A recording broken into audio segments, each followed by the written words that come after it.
हरे Krishna. 5 minute कीर्तन करेंगे and then उसके बाद हम क्लास शुरुआत करेंगे। हरे कृष्णा कृष्णा कृष्णा हरे हरे, हरे राम राम राम हरे हरे, हरे कृष्णा कृष्णा कृष्णा हरे हरे, हरे राम राम राम हरे हरे, हरे कृष्णा कृष्णा कृष्णा हरे हरे, हरे राम राम राम हरे हरे, हरे कृष्णा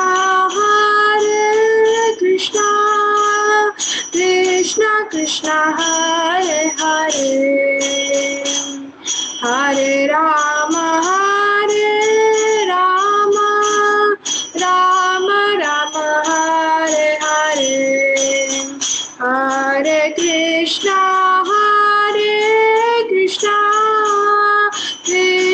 कृष्णा हरे हरे, हरे राम राम राम हरे हरे, हरे कृष्णा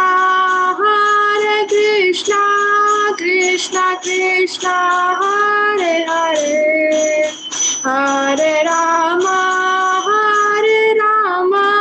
राम राम हरे हरे, हरे कृष्णा कृष्णा कृष्णा हरे हरे, हरे राम राम राम हरे हरे, हरे कृष्णा कृष्णा कृष्णा हरे हरे, हरे राम राम राम हरे हरे, जगन्नाथ स्वामी नयन पथगामी भव तुम्हें, जगन्नाथ स्वामी नयन पथगामी भव तुम्हें, जय राधा माधव कुंज बिहारी, गोपी जन वल्लभ गिरिवरधारी, यशोदनंदन ब्रज जन रंजन, यमुना तीरवनचारी, हरे कृष्णा कृष्णा कृष्णा हरे हरे, हरे राम राम राम हरे हरे, हरे कृष्णा कृष्णा कृष्णा हरे हरे, हरे राम राम राम हरे हरे, हरे कृष्णा कृष्णा कृष्णा हरे हरे, हरे राम राम राम हरे हरे, जय राधा माधव जय राधा माधव श्री राधे, जय पंचतत्व जय पंचतत्व जय पंचतत्व जय पंचतत्व, जय जगन्नाथ जय बलदेवा जय सुभद्रा, जय जय प्रभुपाद जय श्रीला प्रभुपाद नित्य गौर हरि बोल हरि बोल हरि बोल नित्य गौर हरि बोल। हरे कृष्णा। हरि नाम संकीर्तन की जय। जगत गुरु श्रीला प्रभुपाद की जय। तो आप सभी का स्वागत है आज के हमारे इस सेशन में। आज का जो क्लास दे रहे हैं वो दे रहे हैं हरे ग्रेस कृष्ण रूपा माता जी, जो कि NVCC पुणे से है। हम आज का जो क्लास हम शुरू करेंगे उसके पहले माता जी का ग्लोरिफिकेशन या इंट्रोडक्शन में देना चाहूंगी। तो माता जी जो है वो इस्कॉन से 1998 में ज्वाइन हुए थे और 1999 में उनका इस्कॉन पूरे टेम्पल में दीक्षा हुआ था। एकेडमिक क्वालिफिकेशन की अगर बात की जाए तो माता जी सॉफ्टवेयर इंजीनियर है। उन्होंने एमिटी यूनिवर्सिटी से MBA किया है, मुंबई यूनिवर्सिटी से BEd किया है।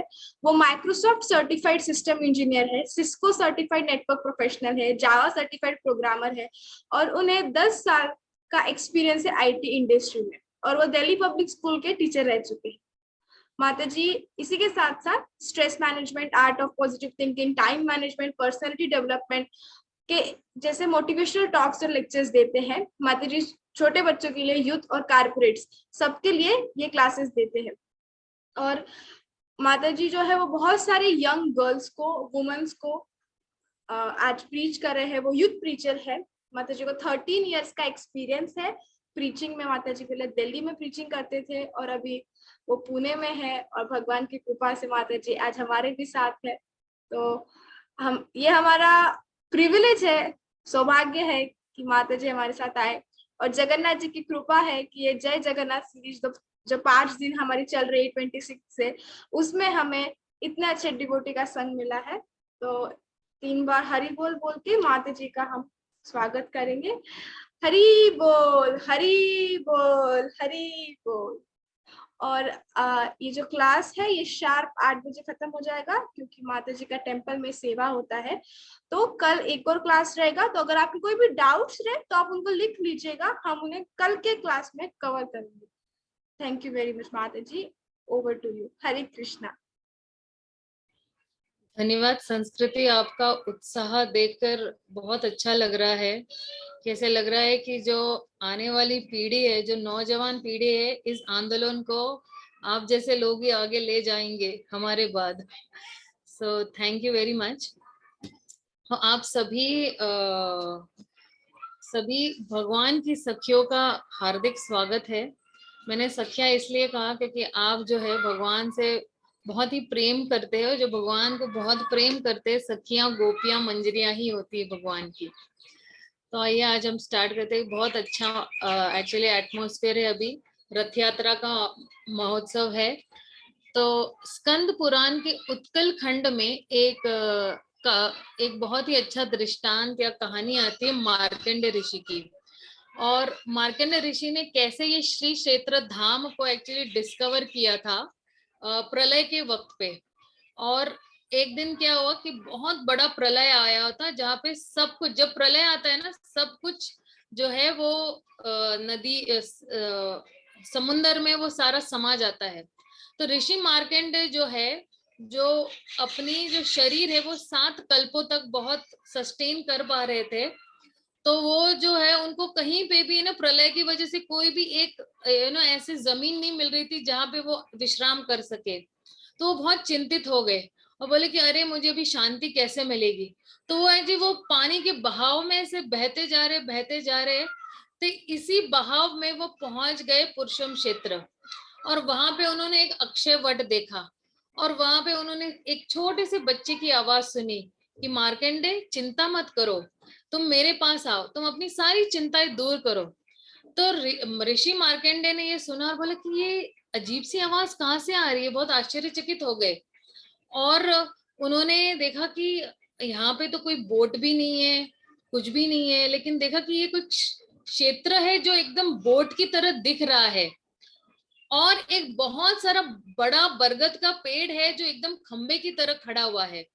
तो वो एक्चुअली सोचने लगे कि क्या है ऐसा यहाँ पे कि पूरा प्रलय आ गया है, लेकिन ये एक ऐसी जगह है जिसको प्रलय ने इतना ना ध्वंस नहीं किया हुआ है। और कौन मुझे इतना प्यार से और बिल्कुल आत्मीयता से बुला रहा है।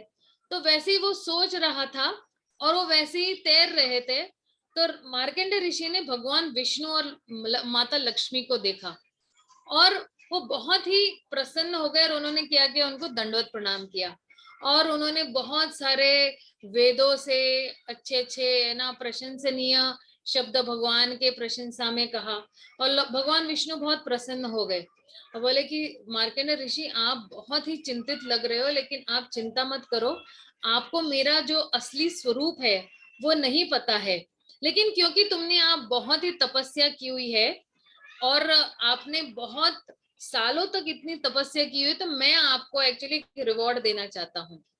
तो उन्होंने कहा कि देखो वहां पे ना एक कल्पवट है, वहां पे एक एक कल्पवट के उसका जो पान है, लीफ है, उसके ऊपर है ना एक छोटा सा बच्चा सो रहा है और वो है काल रूप, सबका काल रूप है। आप क्या कर सकते हो, उसके जो है मुख में एंटर कर सकते हो, प्रवेश कर सकते हो और वहां पे बिल्कुल आराम से रह सकते हो, आपको चिंता करने की जरूरत नहीं है।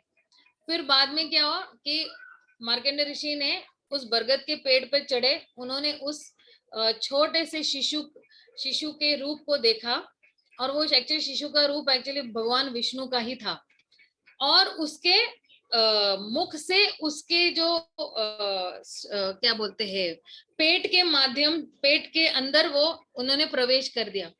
तो उस जो नाभि, उस मुख से जब उन्होंने एंटर किया और उनके पेट के अंदर जहाँ पे स्थित हुए वहां पे, तो उन्होंने देखा कि जितने भी 14 भुवन है वो जो है वहां पे स्थित है।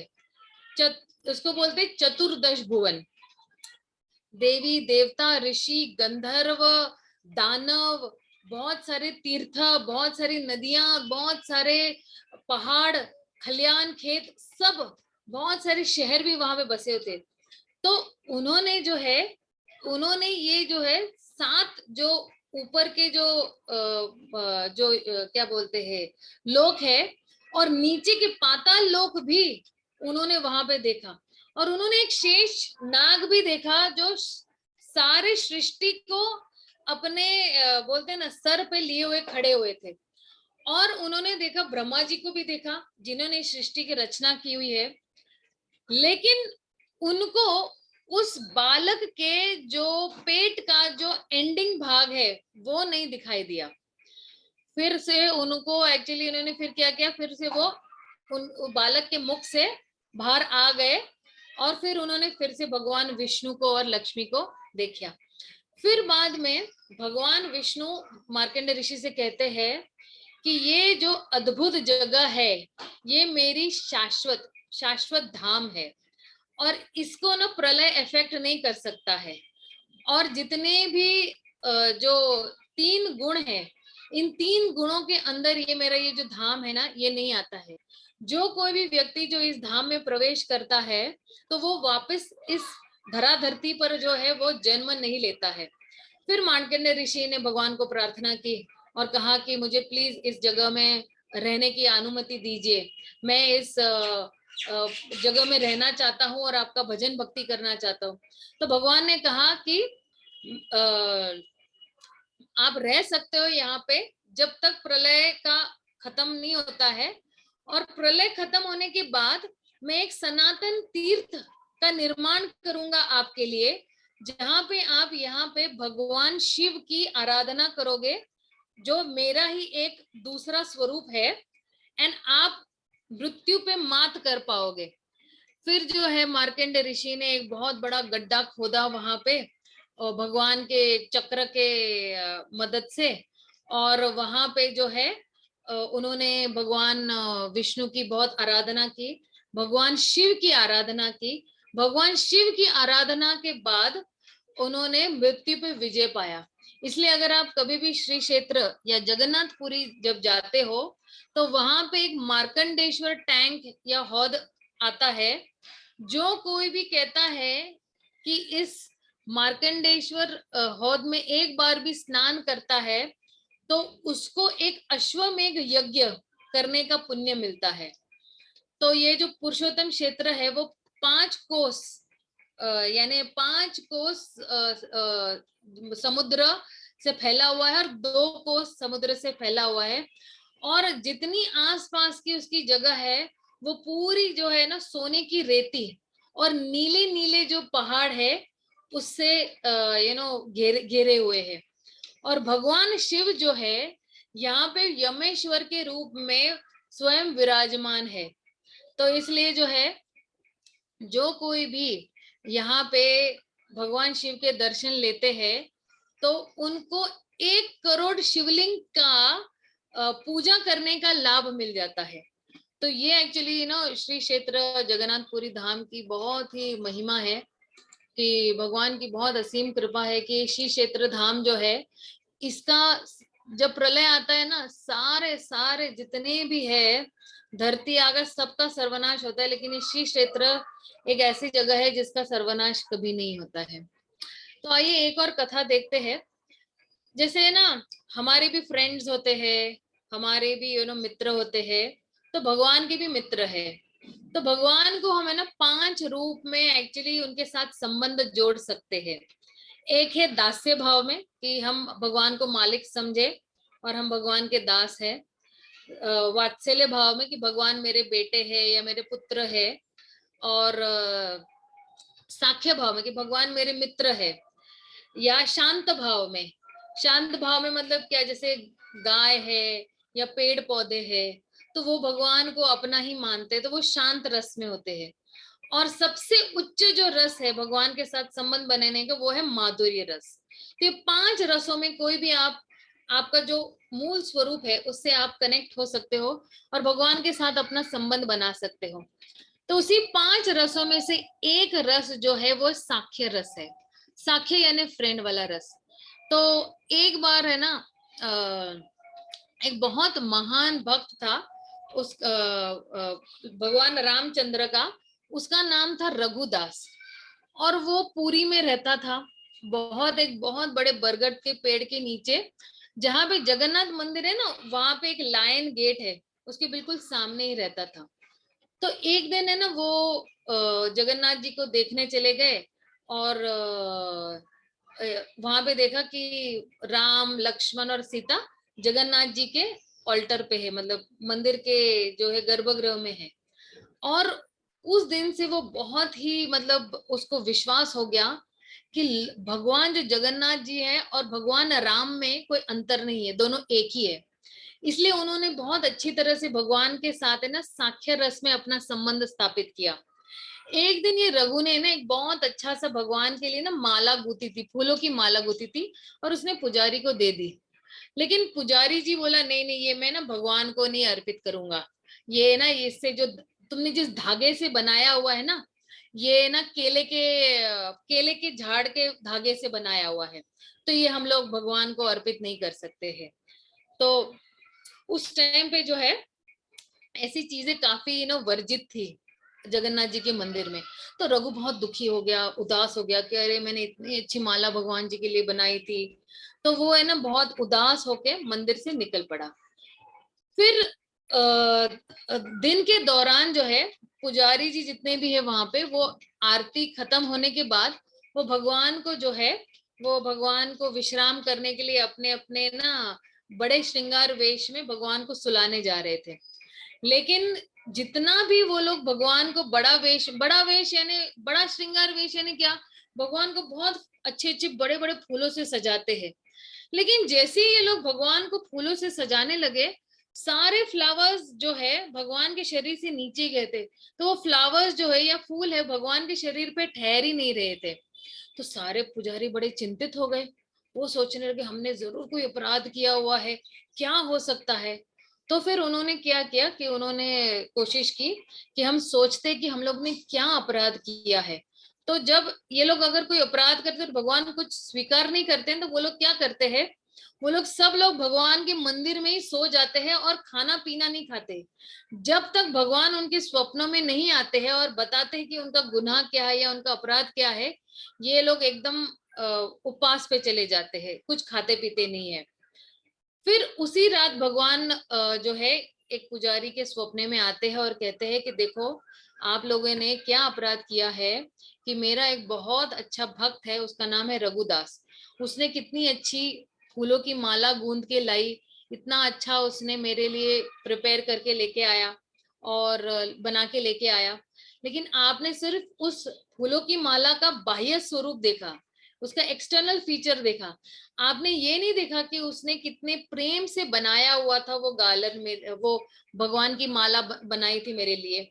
अब मेरा जो है भक्त है वो नाराज हो गया है, अब वो बेचारा रो रहा है अपने घर में, कुछ सुबह से खाया भी नहीं है और बार बार रोए जा रहा है और बोल रहा है कि अरे मेरी सेवा अच्छी नहीं है, तो अभी तक वो सोया नहीं है, तो मैं कैसे आप लोगों की सेवा स्वीकार कर सकता हूँ जब मेरा बेचारा भक्त ही दुखी है। तो तुरंत ही फिर क्या हुआ, जो हेड पुजारी है वहां के तुरंत ही उठे एंड बाकी सारे पुजारी को बताया कि देखो ये रघु जो है, रघु के प्रति हम लोगों ने अपराध किया हुआ है और जो है उसने दिया है फूलों की माला दी हुई थी और हमने भगवान को उस अर्पित नहीं की, इसलिए बहुत दुखी है। अब जो है भगवान चाहते हैं कि रघुदास के घर हम जाए, वो माला लेके आए और भगवान को अर्पित करें। तो ये सुनकर है ना रघुदास बहुत ही खुश हो गया कि अरे वाह वाह, भगवान कितने दयालु कृपालु है और भगवान कितने आदान प्रदान करने वाले हैं कि वो खुद वेट कर रहे हैं कि कब रघु के हाथ की माला भगवान स्वीकारेंगे। तो उसके ना खुशी का कोई सीमा नहीं थी।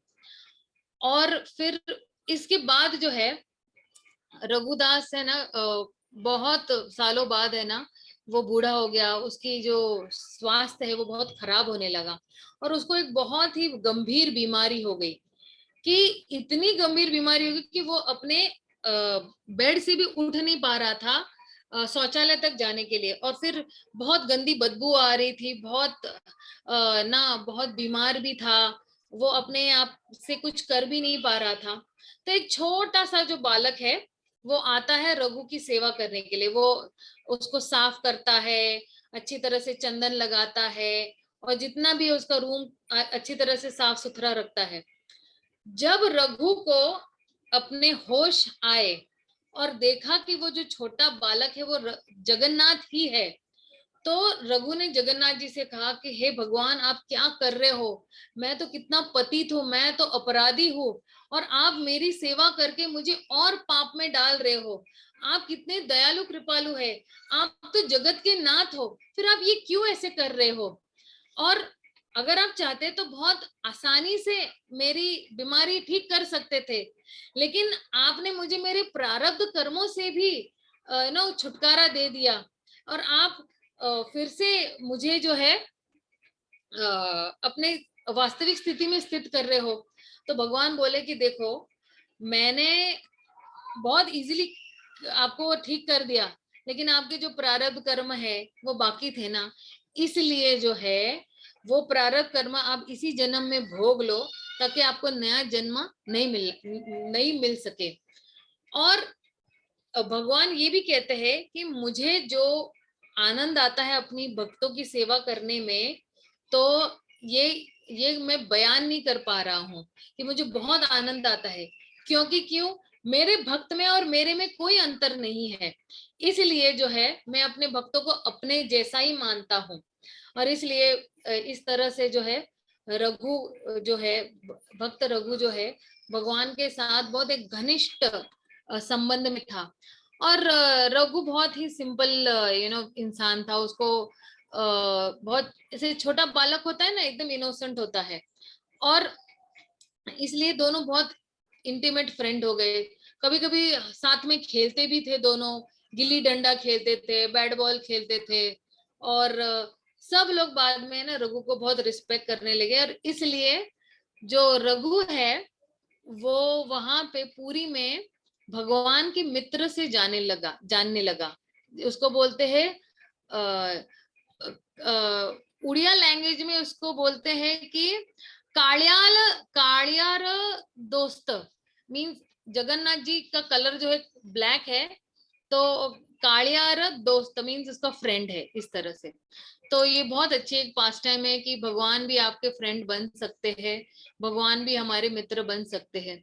एक और बहुत अच्छी कथा आती है एक्चुअली। ये कथा एक्चुअली श्री क्षेत्र की नहीं है, ये एक्चुअली मायापुर की है, जहाँ पे भगवान जगन्नाथ स्वयं विराजमान है। तो मायापुर में या बंगाल में एक जगह है, उसका नाम है मायापुर। और मायापुर के अंदर ही एक जगह है, उसका नाम है राजापुर। तो 500 साल पूर्व जब है भगवान चैतन्य जब आए थे, और वहां पे एक उनका एक बहुत अच्छा भक्त था, उसका नाम था जगदीश गांगुली। और उसका छोटा सा एक्चुअली घर था मायापुर में। तो वो बहुत ही बूढ़ा था। तो हर साल वो क्या करता था, 900 किलोमीटर वो मायापुर से लेके जगन्नाथपुरी जाता था एक्चुअली भगवान जगन्नाथ जी के दर्शन करने के लिए, जब रथ यात्रा हुआ करती थी। तो एक दिन जो है वो वहां पे ना उसको एक बहुत गंभीर बीमारी हुई, और वो एक्चुअली जगन्नाथपुरी जा नहीं पाया। और उस एक्चुअली बीमारी की वजह से वो एक्चुअली अंधा हो गया। एंड क्योंकि वो बहुत ही उत्साही भक्त था, तो बोला कि नहीं नहीं नहीं, मैं जाऊंगा, भले कुछ भी हो जाए, भले मैं देख नहीं पाऊंगा, मैं कम से कम कीर्तन तो सुनूंगा, मैं कम से कम वैष्णव के मुख से एटलीस्ट प्रवचन तो सुन पाऊंगा। तो उसके जो मित्र थे वो बहुत ही कोई इतने ये नहीं थे कि चलो इसको ले जाए, क्योंकि एक तो एक अंधे इंसान को तीर्थ यात्रा पे ले जाना बहुत ही रिस्की है। फिर एक तो उनको बहुत रिस्पॉन्सिबिलिटीज लेनी पड़ेगी कि चलो अंधा धीरे धीरे चल रहा है तो इसको भी धीरे धीरे ले जाना पड़ेगा, इस तरह से। तो ये जो जगदीश गांगुली है ना, वो बहुत ही उदास हो गया, और उसको लगा कि अरे मेरा अस्तित्व क्या है, मैं तो मतलब ना कुछ काम का ही नहीं हूँ। वो बहुत ही हताश हो गया, और उसी तरह अपने कुछ दिन गुजारने लगा कि हे जगन्नाथ प्लीज मेरे पे कृपा करो, हे जगन्नाथ प्लीज मेरे पे कृपा करो। तो एक दिन जो है जगन्नाथ उसके सपने में आते हैं, और उनको बताते हैं कि जो है कि तुम जब कल सुबह गंगा में जब स्नान करने जाओगे, तो आपके शरीर को जो है एक बड़ा सा लकड़ा जो है वो टच करेगा, वो छुएगा। और जैसे ही वो लकड़ा आपको छुएगा ना, आपकी जो आंखों की रोशनी जो चली गई है ना, वो वापस आ जाएगी। तो बोले कि ये जो लकड़े का जो बड़ा सा जो टुकड़ा है ना, आप लेके जाओ, और नजदीक के एक गांव में एक मेरा भक्त कारपेंटर है, तो उसको बोलना कि इसी जो लकड़े से है ना मेरा एक बहुत अच्छा सा विग्रह बनाए। और भगवान ने ये भी कहा कि ये जो कारपेंटर है ना पहले आनाकानी करेगा, क्योंकि वो भी एक्चुअली कोढ़ी है, और उसके हाथ भी है ना बहुत ही कोढ़ और पस और ना इससे भरे पड़े हुए हैं, इसलिए वो आपको मना करेगा। लेकिन ये आपकी ड्यूटी है कि उसको ना अच्छी तरह से मना लो, एंड ये सेवा तुम उससे करवा लेना, और इसी तरह से फिर मेरा ये जो विग्रह ये बन जाएगा। और भगवान ने ये भी आश्वासन दिया कि जैसे ही वो जो दूसरा कोढ़ी है मेरे विग्रह बनाएगा, तो उसके भी जो रोग है वो दूर हो जाएगा। तो फिर ये जो जगदीश जो भक्त है, ये जगदीश गांगुली जो है, वो सुबह उठा, और उसको एकदम लगा कि अरे मैंने क्या सपना देख लिया। लेकिन फिर भी उसको लगा कि चलो भगवान ने कहा है तो चलो जाते हैं। गंगा स्नान करने गया, उसने गंगा मैया को अपने दंडवत प्रणाम किए, गंगा में वो एंटर किया, स्नान वान किया। तुरंत ही जो भगवान के जो शब्द है वो साकार हो गए, तुरंत ही वो ट्रू हो गए, यानी सच्चे हो गए।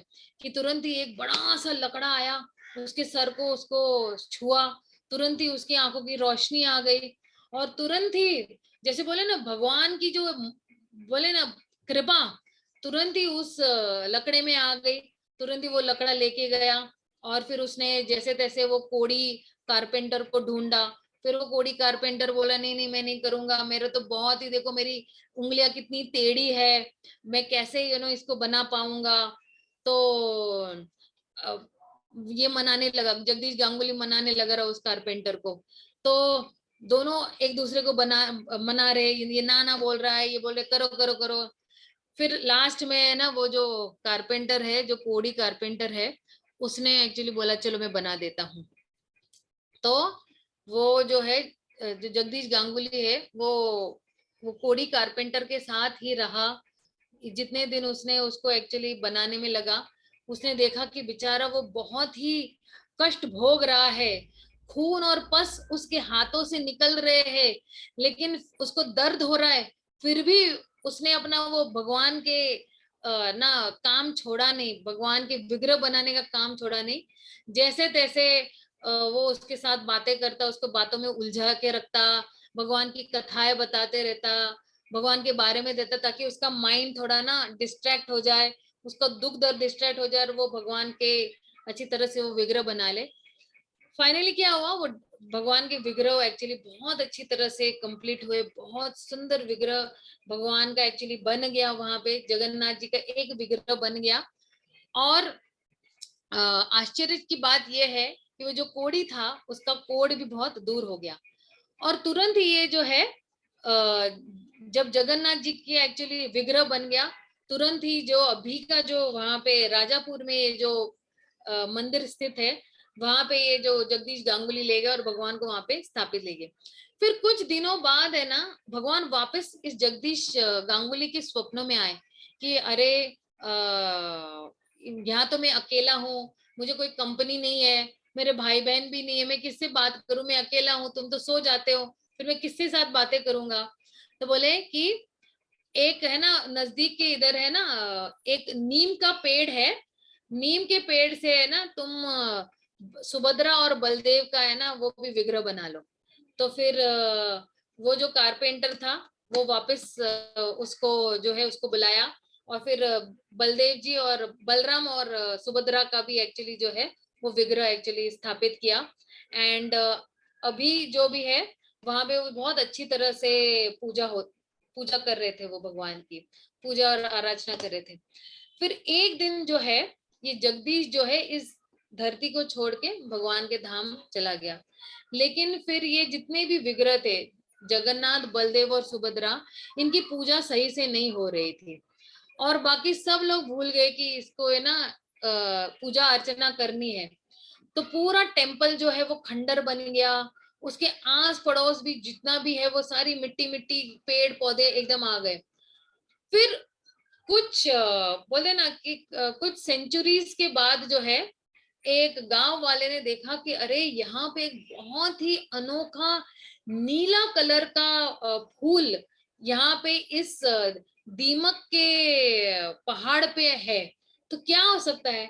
तो वो जाके थोड़ा नजदीक देखता है, तो वहां से एक आवाज आती है कि अरे मुझे कुछ पानी दो, मुझे कोई पानी दो।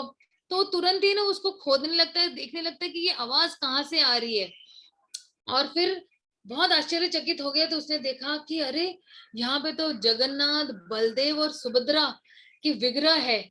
और आश्चर्य की एक दीमक के पहाड़ के बीच में ये लकड़े के जो विग्रह है वो बिल्कुल भी उनको कोई हानि नहीं पहुंची हुई है, और ज्यों के त्यों ही है। और ये बात हुई है 80 साल पहले, सॉरी 60 साल पहले हुई है ये बात। और आज अब वो बहुत ही अच्छा भव्य मंदिर है, वहां पे बहुत अच्छी पूजा होती है। तो 1978 में जैसे ये जो पुजारी है ना, ये जो पुजारी था ये बहुत ही फिर से बूढ़ा हो गया, फिर से वो उसकी हेल्थ अच्छी नहीं रहने लगी, तो वो सोचने लगा अरे अब क्या होगा, वापस ये होगा कि ये जगह खंडर बन जाएगी, वापस एक एक्चुअली चींटियों का पहाड़ बन जाएगा, अब क्या करूं। तब उन्होंने उसने डिसाइड किया कि ये जितनी भी सारी प्रॉपर्टी है वो एक्चुअली वो प्रॉपर्टी मेरे ख्याल से कुछ 20 एकड़ जमीन पर है वो वहां पे। तो गौर पूर्णिमा वाले दिन, गौर पूर्णिमा यानी होली वाले दिन जो है 1978 में, तो उन्होंने वो सारा जो मंदिर है वो इस्कॉन वालों को वहां पे सौंप दिया।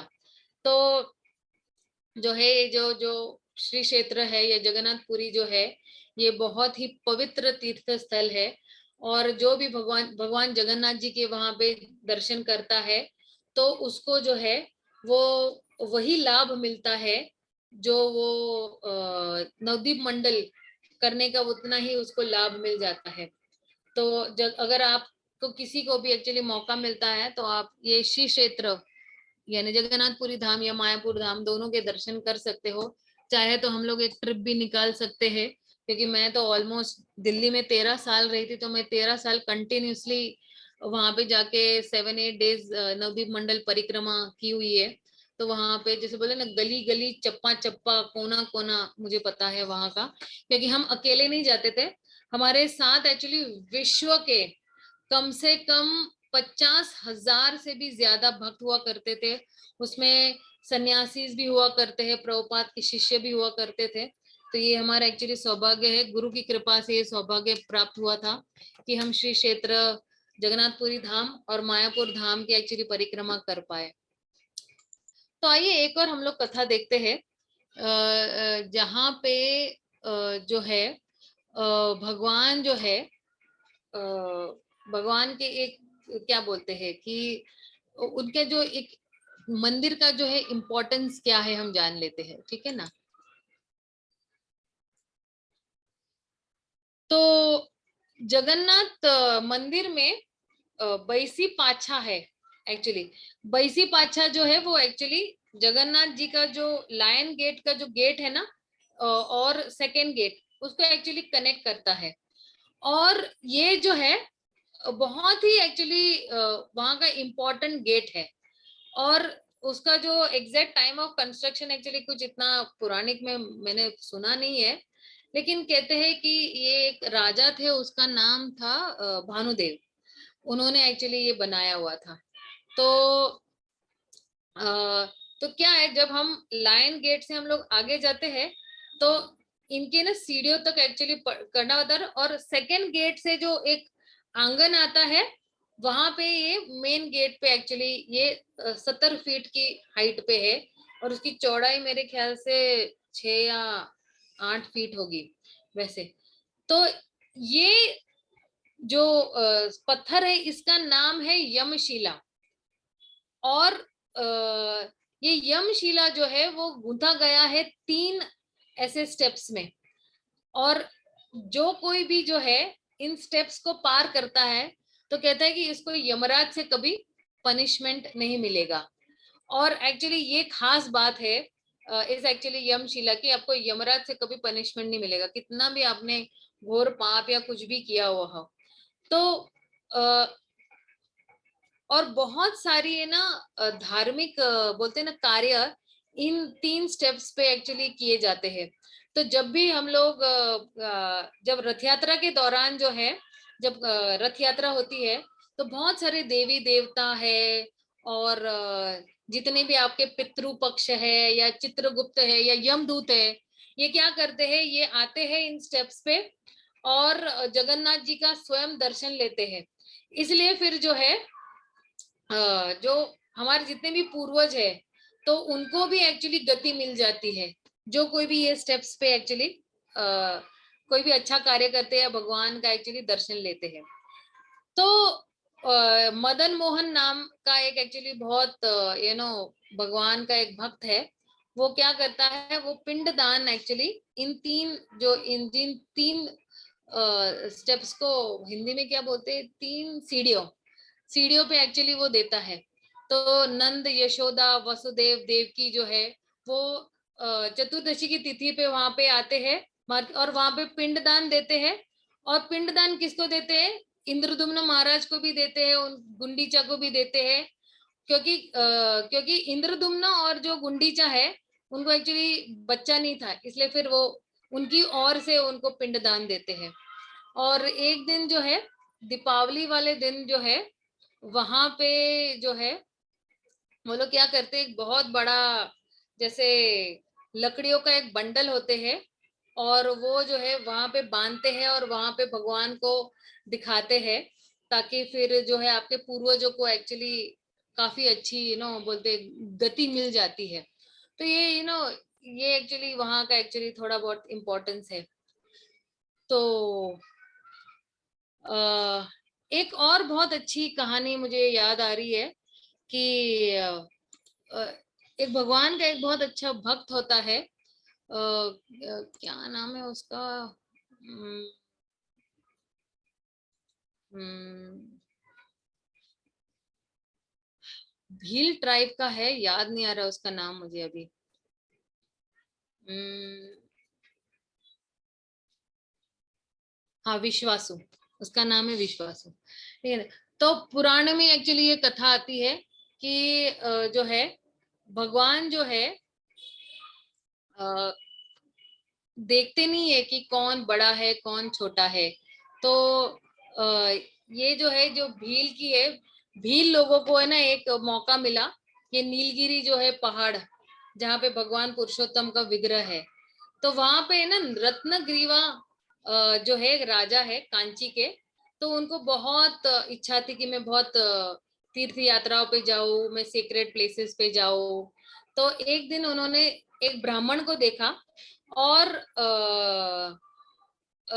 और वो अपने उन्होंने एक ब्राह्मण को एक्चुअली स्वप्ने में देखा, एंड तुरंत ही वो ब्राह्मण जो है उसके दरबार में एक्चुअली उपस्थित हो गया। तो जो जो राजा है उसने एक्चुअली उसको रिक्वेस्ट किया कि कि अ, कैसे मैं एक्चुअली जन्म मृत्यु के चक्कर से एक्चुअली छूट सकता हूँ। तो फिर वो जो है वो तीर्थ जो तीर्थ यात्री ने उसने बोला कि अगर आप बहुत सारे तीर्थ में भी घूमोगे, लेकिन ये जो नीलाद्री जो एक ब्लू माउंटेन है जिसको बोलते नीलाद्री हिल जो बोलते हैं, ये सबसे बहुत ही बोलते ना कि पवित्र है, और आप एक बार वहां पे जाओगे तो आपको जो है जन्म मृत्यु के चक्कर से छुटकारा मिल जाएगा।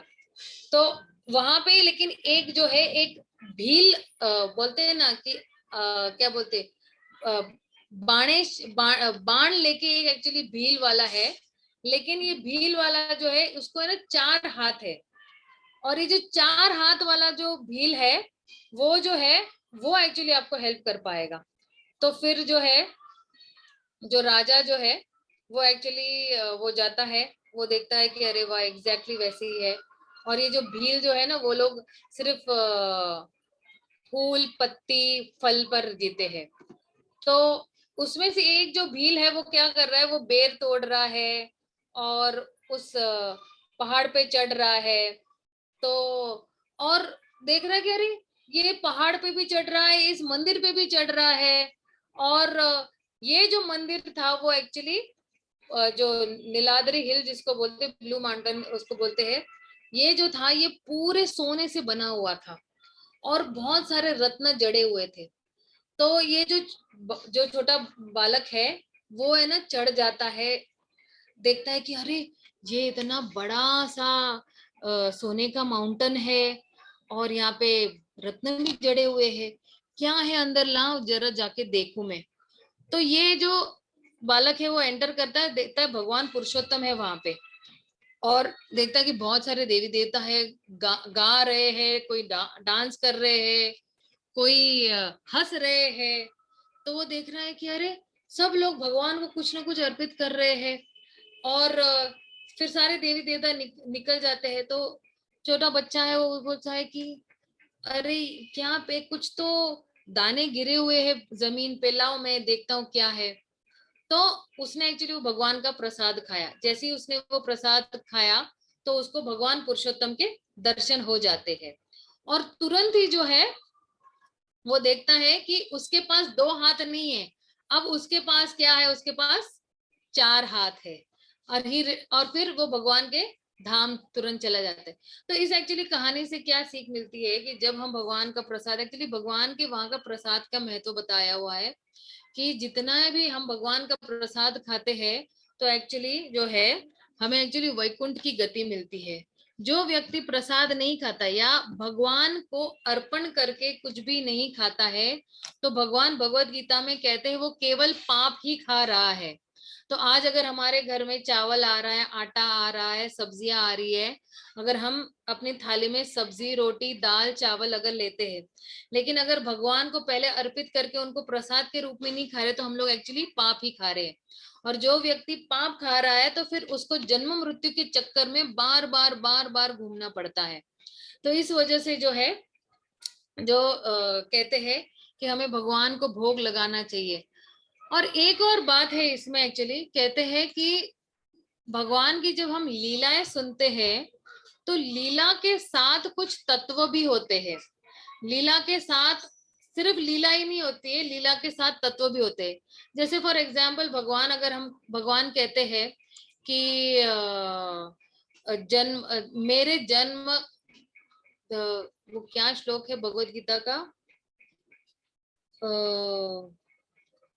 4.9 श्लोक है कि जन्म कर्म च में दिव्यम एवं यो वेति त्यक्त त्यक्त देहम पुनः जन्म नैति मामेति सो अर्जुन, कि जिस किसी ने भी मेरे जन्म और मेरी एक्टिविटीज को जान लिया है, उसको वापस इस धरातल पे आने की जरूरत नहीं है। मतलब क्या, कि जो कोई भी भगवान के जन्म को अगर जान लेते हैं और उनकी एक्टिविटीज यानी उनकी लीलाओं को जान लेती है, तो उसको वापस दोबारा एक्चुअली जो है उसको जन्म नहीं लेना पड़ता है। तो अगर हम भगवान की लीलाओं को बार बार सुनते हैं, बार बार हम उन लीलाओं का स्मरणम करते हैं, मननम करते हैं, तो उन लीलाओं के माध्यम से हमें पता चलेगा कि भगवान के गुण क्या है। तो भगवान के नाम, गुण, रूप और लीला। लेकिन जैसे ही नाम लेना शुरू करेंगे ना, तो नाम, गुण, उनके गुण पता चलेंगे, गुणों से फिर उनका रूप, रूप और लीला। तो जब जैसे ही हम लीला भगवान की सुनते रहेंगे, सुनते रहेंगे, सुनते रहेंगे, तो उनके बारे में और जानेंगे कि उनकी उनकी खूबियां क्या है।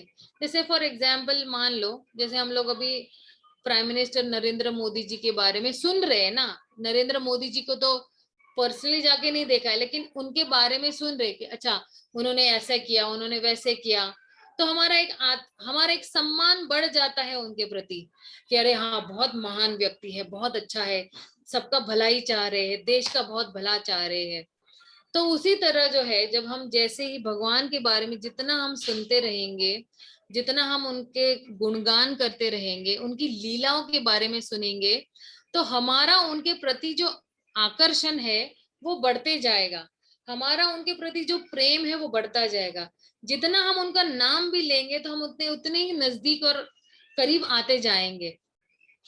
तो इस तरह से हम जितना भगवान का ये नाम, गुण, रूप, लीला, और लीलाओं के साथ तत्व भी जानना बहुत जरूरी है कि भगवान ने कोई भी लीला जो है बिना सोचे समझे नहीं की हुई है। भगवान, लोग बहुत बोलते कि हाँ भगवान माखन चोर है, भगवान ये है, भगवान वो है। तो फिलहाल अगर हम किसी को डिफेंड नहीं कर पा रहे, हमें चुप रह लेना चाहिए, लेकिन हमें अंदर से कन्विंस रहना चाहिए कि ये है कि भगवान ने जो कोई भी कार्य किया है वो हमेशा सोच समझ के ही किया हुआ है, कि कोई भी कार्य ऐसा नहीं कि बिना सोचे समझे किया हुआ है। जैसे मान लो भगवान ने एक्चुअली माखन चोरी की अभी लीला की हुई है, राइट। तो माखन चोरी की लीला भगवान ने कब की थी? जब वो 3 साल के थे, राइट। अब मुझे ये बताइए आप कि कौन से संविधान में लिखा है कि एक 3 साल के बालक ने जब चोरी की तो उसको जेल में डाला जाएगा? है ना। किसी का कोई बालक है 3 साल का है, कुछ रबर चोरी करता है, पेंसिल, क्या आप उसको जेल में डालोगे? और सेकेंडली ये भी है कि भगवान ने जिस जिस गोपियों के घर में जाके वो माखन चोरी की है, एक्चुअली उन गोपियों की स्वयं की इच्छा थी कि भगवान मेरे घर में आके मेरे हाथों से बनाया हुआ माखन चोर के। तो अंदर से भी उनकी इच्छा थी। और जिन लोगों ने भी ये गाना गाया है ना, मैया मोरी मैं नहीं माखन खायो, वो करोड़पति हो गए वो गाना गा के, राइट। जिसने भी ये गाना गाया है, जितने भी भजन गाए हैं, जितने भी लोगों ने मैया मोरी मैं नहीं, वो सिर्फ उसी कैसेट से उन दिनों में वो करोड़पति हो गए हैं। तो सोचिए, भगवान की लीलाओं को सुन के, भगवान की सिर्फ माखन चोरी की लीला सुन के लोग करोड़पति बन गए, या गा के लोग करोड़पति बन गए। तो अगर हम उसको सिर्फ अप्रिशिएट करेंगे तो हमारे कितने पाप कार्य नष्ट हो जाएंगे, कितने बोले ना कि पाप नष्ट हो जाएंगे। इसलिए जब भगवान कोई भी कार्य करते हैं तो वो हमेशा सोच समझ के करते हैं, और भगवान अपने भक्तों को आनंद देने के लिए आते हैं। इस धरातल पे भगवान एक्चुअली 2 चीजों के लिए आते हैं, ठीक है ना। भगवान कहते हैं कि परित्राणाय साधुनम विनाशाय च दुष्कृता। परित्राणाय साधुनम, तो साधुओं के लिए मतलब मेरे भक्तों के लिए, विनाशाय च दुष्कृता, दुष्टों का विनाश करने के लिए तो वो वहां पे बैठे बैठे भी विनाश कर सकते हैं। लेकिन एक्चुअली भगवान इस धरातल पे जब आते हैं तो अपने भक्तों को आनंद देने के लिए आते हैं। ठीक है ना। तो आइए एक और कथा सुनते हैं भगवान जगन्नाथ जी की। तो कुछ वहां पे जगन्नाथपुरी के जो कुछ लोकल जो ब्राह्मण है, जो उस लोकल विलेज में है, तो उनको लगा कि ना हम लोगों को भगवान भगवान को जो है ना, उनकी जो पूजा का जो स्टैंडर्ड है वो बढ़ा देना चाहिए, और जो है बहुत बड़ा कर देना चाहिए। कुछ ब्राह्मणों को ऐसे लगा कि हमें उसका स्टैंडर्ड बढ़ा देना चाहिए, ये चीजें नहीं ऑफर होगी भगवान को, ये चीजें ऑफर होगी। तो एक दिन क्या हुआ कि उनको ऐसे लगा कि अम,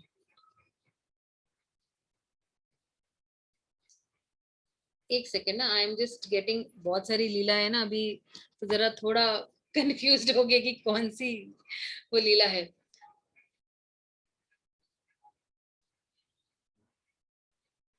हाँ, तो एक्चुअली क्या है कि जगन्नाथ को है ना, एक्चुअली कुछ ब्राह्मणों को एक्चुअली ना छोड़ना नहीं था, और उन ब्राह्मणों को लगा कि नहीं, हम कुछ ज्यादा अच्छा भगवान को ऑफर कर सकते हैं, तो हम कुछ खोजने निकलते हैं।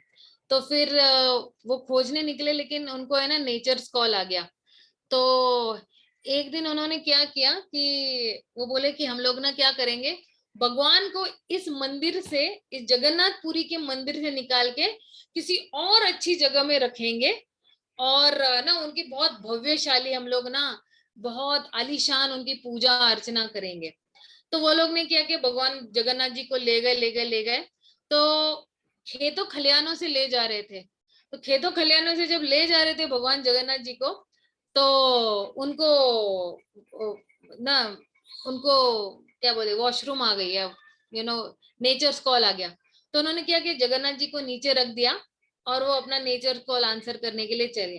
लेकिन जब वो लोग वापस लौटते हैं, तो जगन्नाथ जी इतने भारी हो गए, इतने भारी हो गए कि उनसे उठाया नहीं गया। फिर वो गए, कुछ और लोगों को बुलाकर लेके आए, लेकिन भगवान जो है वो टस से मस वहां से नहीं होने रहे थे। फिर उनको लगा कि भगवान जो है यहाँ से हिलना नहीं चाहते हैं, और फिर बाद में उन्होंने भगवान से माफी मांगी, और वापस जैसे ही माफी मांगी कि नहीं, हम वापस आपको आपकी जगह पे स्थित कर देते हैं, तो तुरंत ही भगवान हल्के फुल्के हो गए, और उन्होंने भगवान को उठाया और अपनी जगह पे वापस स्थित कर दिया। तो ये जो एक्चुअली है ना, जो जितनी भी हम लोग एक्चुअली जैसे भगवान की ये कहानी सुनती है, हमें लगेगा कि क्या है ये, मतलब ऐसे बोल रहे हैं कि भगवान ऐसे आदान प्रदान करते हैं, भगवान ये करते हैं वो करते हैं, लेकिन हमें विश्वास होना चाहिए, राइट। जैसे हम कोई एक टिकट लेते हैं ट्रेन का, और खिड़की पे जाते हैं और बोलते हैं कि मुझे कलकत्ता का टिकट दीजिए यहाँ से। तो आपको उस टिकट देने वाले पे विश्वास है, हालांकि आप उसको जानते भी नहीं हो, लेकिन आपने दे दिया कलकत्ता का टिकट, तो आप उससे मान भी लेते हो कि अरे इसने मुझे कलकत्ता का टिकट दिया, मैं कलकत्ता, उस ट्रेन में बैठ भी जाते हो आप, चलो। तो आपको इंजन ड्राइवर पे भी भरोसा है कि अच्छा ये मुझे कलकत्ता ही पहुंचाएगा। उसी तरह हमें जो है ये पौराणिक कथाओं पे विश्वास होना चाहिए। ये जो जितनी भी कथाएं है ये घटी हुई है, ये वास्तव में घटी हुई थी, और पीढ़ी दर पीढ़ी हमारे पास आ रही है, ठीक है। तो एक बार एक्चुअली एक ऐसे ही था कि एक बहुत महामारी हुई थी, और बहुत सारे लोग है ना वहां पे बीमार पड़ रहे थे और मर रहे थे। तो जगन्नाथ जी जो है एक एक्चुअली सपने में आए और बोले कि देखो यहाँ पे एक एक्चुअली एक ऐसी जड़ी बूटी है, तो ये जड़ी बूटी है ना, तुम कूटो अच्छी तरह से, और आप ये जो है सारे गांव वासियों को ये दे दीजिएगा।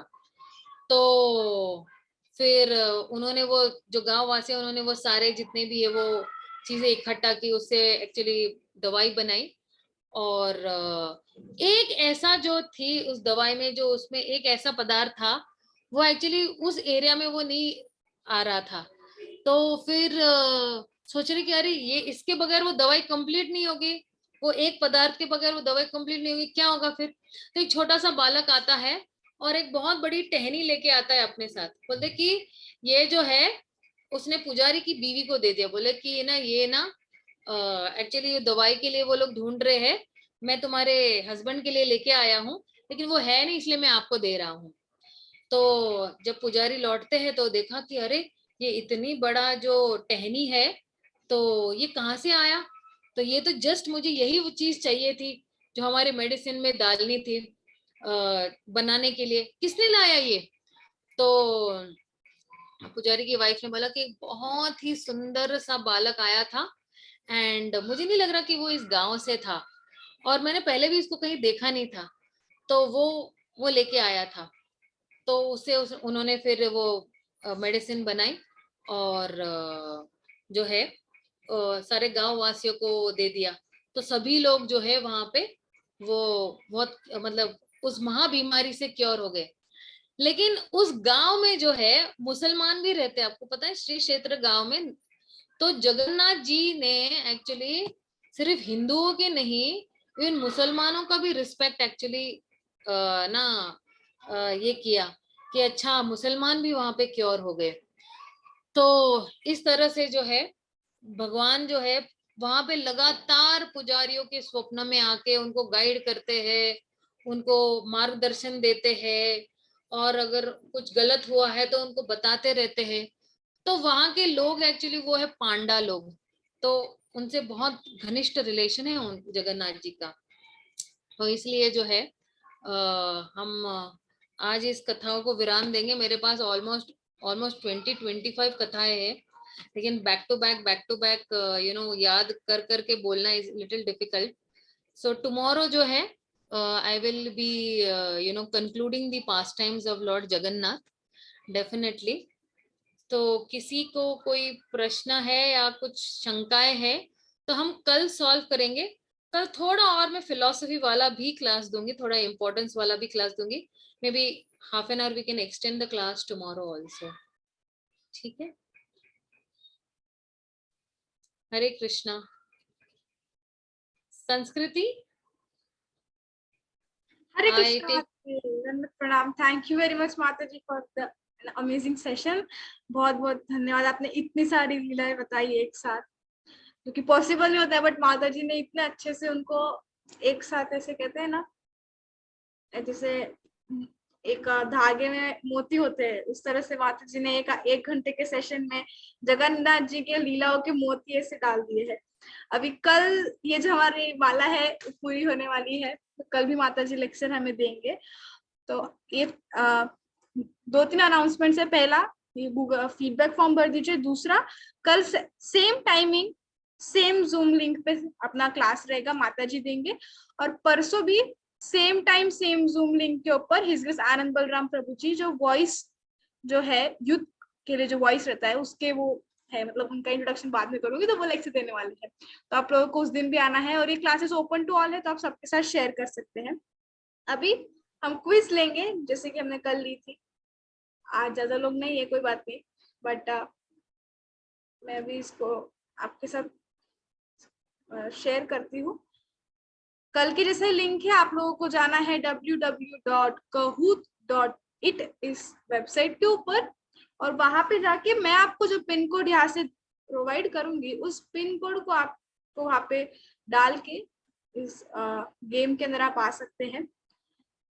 माता जी लीव कर गए हैं क्योंकि माता जी का जो रहता है 8 बजे, हरग्रेस कृष्ण रूपा माता जी जो है वो एनवीसीसी पुणे में सेवा करते हैं। तो अभी माता जी का 8 बजे सेवा था, इसलिए माता जी लीव कर दिए क्लास। लेकिन अभी हमारा क्विज बाकी है, तो आप लोग रुक जाइए, क्विज करके जाइएगा। तो www.kahoot.it इस वेबसाइट पे आपको जाना है। ये जो गेम पिन यहाँ पे दिया हुआ है 84721999, इस गेम पिन को वहां पे डाल के आप इसको ज्वाइन कर सकते हैं। Kahoot प्लीज जल्दी जल्दी ज्वाइन कर लीजिए। .it ये वेबसाइट मैंने डाल दी है चैट बॉक्स के ऊपर, और ये पिन 84721999 पिन भी चैट बॉक्स में डाल दिया है। आप प्लीज जल्दी जल्दी से ज्वाइन कर लीजिए। क्वेश्चंस आपको जूम पे दिखाई देंगे और आंसर आपको अपने साइड से टिक करना रहेगा। श्वेता आ चुकी है, मयूरी, श्रीम, रेवती माता जी, श्रद्धा माता जी, हरि बोल, जल्दी जल्दी ज्वाइन करिए। चलिए,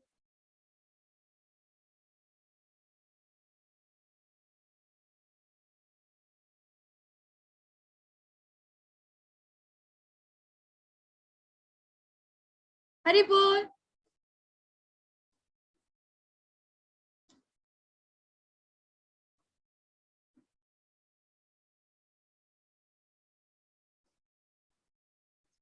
मयूरी माता जी, रेवती माता जी, श्रद्धा माता जी, हरी हरी बोल। स्ट्रीम माता जी भी अगर वहां पे है अभी तो आप भी ज्वाइन कर लीजिए अपने अलग से फोन में।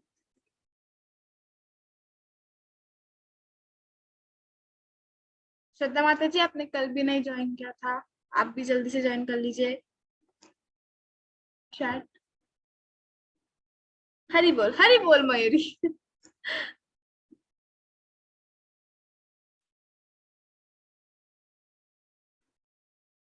करे आप श्रद्धा माता जी, एटलीस्ट आप चैट पे लिख सकते हैं आप ज्वाइन कर रहे हैं नहीं कर रहे, कैसे हो रहा है।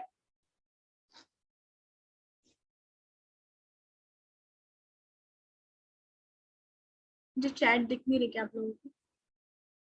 ओके, शुरू करें हम लोग। श्रद्धा माता जी, मयूरी माता जी आपकी साइड से कोई और ज्वाइन हो रहा है?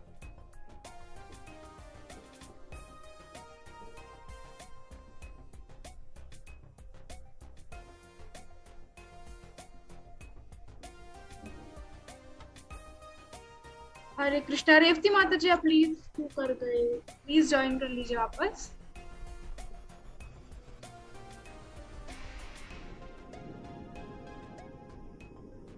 हरे कृष्णा,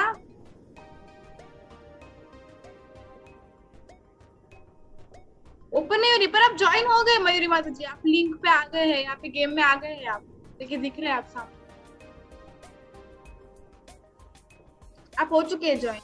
आपके क्रोम के ऊपर ना मैं जैसे ही गेम स्टार्ट करूंगी ना तो आपके जहाँ पे आपने खोला हुआ है वहां पे ऐसे 4 कलर आएंगे और क्वेश्चन जो है आपको जूम पे दिखाई देगा, मैं भी मेरे साइड से क्वेश्चन बोलूंगी और फिर आपको वहां पे टिक करना है। जैसे रेड 4 कलर आएंगे, रेड ग्रीन ब्लू येलो, और यहाँ पे जूम पे ऑप्शन दिखे रहेंगे। तो अगर समझ लीजिए रेड कलर के बॉक्स का आंसर सही है तो आपको आपके फोन में रेड कलर को टिक करना है, येलो वाला सही है तो येलो वाले को टिक करना है।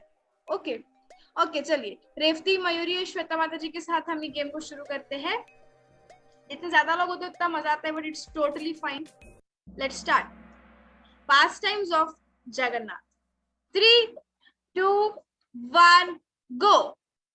Quiz question number 1. Which rishi entered the mouth of the child? Red Durvasa Muni, blue Kashyap, yellow Markandeya Rishi, green Shaunaka Rishi. Which rishi entered the mouth of the child? Red Durvasa Muni, blue Kashyap, Markandeya. Oh, Haribol. All of the 3 are correct. Good job. Mayuri is doing great. Haribol. Second question, in how many bhav we can create relationship with Krishna? Red 3, blue 4, yellow 6, green 5. In how many bhav we can create relationship with Krishna? Red 3, blue 4, yellow 6, green 5. Only one answer? 2 answers? Hari Hari, Revati माता जी कौन answer नहीं दे रहे हैं? कृष्णा कृष्णा, जय श्वेता माता जी, हरी बोल। रेवती माता जी please. Third question, in which bhav Raghudas had relationship with lordships? Red Sakhya Ras, blue Vatsalya Ras, yellow Madhurya Ras, green none of the above. In which bhav Raghudas the devotee had relationship with Jagannath? Red Sakhya Ras, blue Vatsalya, yellow Madhurya, none of the above. Hari bol, Hari bol. Revati Mata ji, back to the game. Jai ho. Fourth question, what offering was made by Raghudas for Jagannath ji? Red bhoga, blue dress, yellow flower garland, green jewelry. What offering was made by Raghudas for Jagannath ji? Red bhog, blue dress, yellow flower garland, green jewelry. Only 2 answers, 3 answers. Good. Very Hari bol, Revati Mata ji, jai. Jagdish Ganguly used to walk from Rajapur to Jagannath Puri. Why? Red, he wanted to exercise. Blue, he liked to travel. Yellow, to attend the Rath Yatra. Green, he wanted to visit Jagannath. Jagdish Ganguly used to walk from Rajapur to Jagannath Puri. Why? Wanted to exercise, liked to travel, attend Rath Yatra. Jai, wanted to exercise. Jai, jai. Revati as the highest answer streak of 3. Hari bol. Jai Revati Mataji. On which day Rajapur temple service was given to ISKCON? Red Gaur Purnima 1978, blue Gaur Purnima 2006, yellow Janmashtami, green New Year. On which day Rajapur temple service was given to ISKCON? Red Gaur Purnima 1978, blue Gaur Purnima 2006, Janmashtami or New Year. Jai ho, Hari bol. Revati Mataji and Mayuri Mataji still on the go. Shweta Mataji, come back. Where are you? 7th question. Which king created Baisu Pacha path? King Indradyumna, red, blue, I don't know, yellow, Bhanudev king, green, none of the above.